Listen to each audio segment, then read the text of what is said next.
Don మీడియాకు స్వాగతం. అమరావతికి మరో షాక్, చంద్రబాబు ఆఫర్ కాదని మరీ విశాఖకు ఆర్బీఐ. ఏపీలో 3 రాజధానుల వివాదం కారణంగా ప్రస్తుత రాజధాని అమరావతికి మరో ఎదురుదెబ్బ తగిలింది. గత టీడీపీ ప్రభుత్వ హయాంలో అమరావతిలో ఏర్పాటు చేసేందుకు సిద్ధమైన ఆర్బీఐ ప్రాంతీయ కార్యాలయం ఇప్పుడు విశాఖకు తరలిపోతోంది. రాజధాని ఏర్పాటు కాకపోయినా భవిష్యత్ అంచనాలతో అమరావతిలో భూకేటాయింపుల్ని కూడా కాదని విశాఖకు వెళ్లేందుకు ఆర్బీఐ అన్ని ఏర్పాట్లు చేసుకుంటోంది. గత చంద్రబాబు ప్రభుత్వంలో అమరావతిని రాజధానిగా కేంద్రం గుర్తించాక ఇక్కడ రిజర్వు బ్యాంకు ప్రాంతీయ కార్యాలయం ఏర్పాటుకు సిద్ధమైంది. దీంతో టీడీపీ ప్రభుత్వం ఏకంగా 11 ఎకరాల భూమిని అమరావతిలో కేటాయించింది. ఇందులో ప్రాంతీయ కార్యాలయం మాత్రం ఏర్పాటు కాలేదు.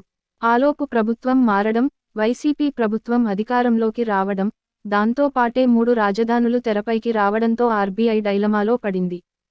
చివరకు వైసీపీ సర్కార్ ప్రతిపాదిస్తున్న భవిష్యత్ రాజధాని విశాఖకు మారేందుకు ఆర్బీఐ సిద్ధమైంది.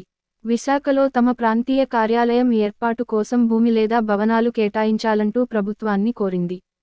దీంతో విశాఖలో ఆర్బీఐ ప్రాంతీయ కార్యాలయం ఏర్పాటు కోసం 30 నుంచి 35 వేల చదరపు అడుగుల భవనాలను గుర్తించాలంటూ ప్రభుత్వం నుంచి జిల్లా కలెక్టర్కు ఆదేశాలు అందాయి.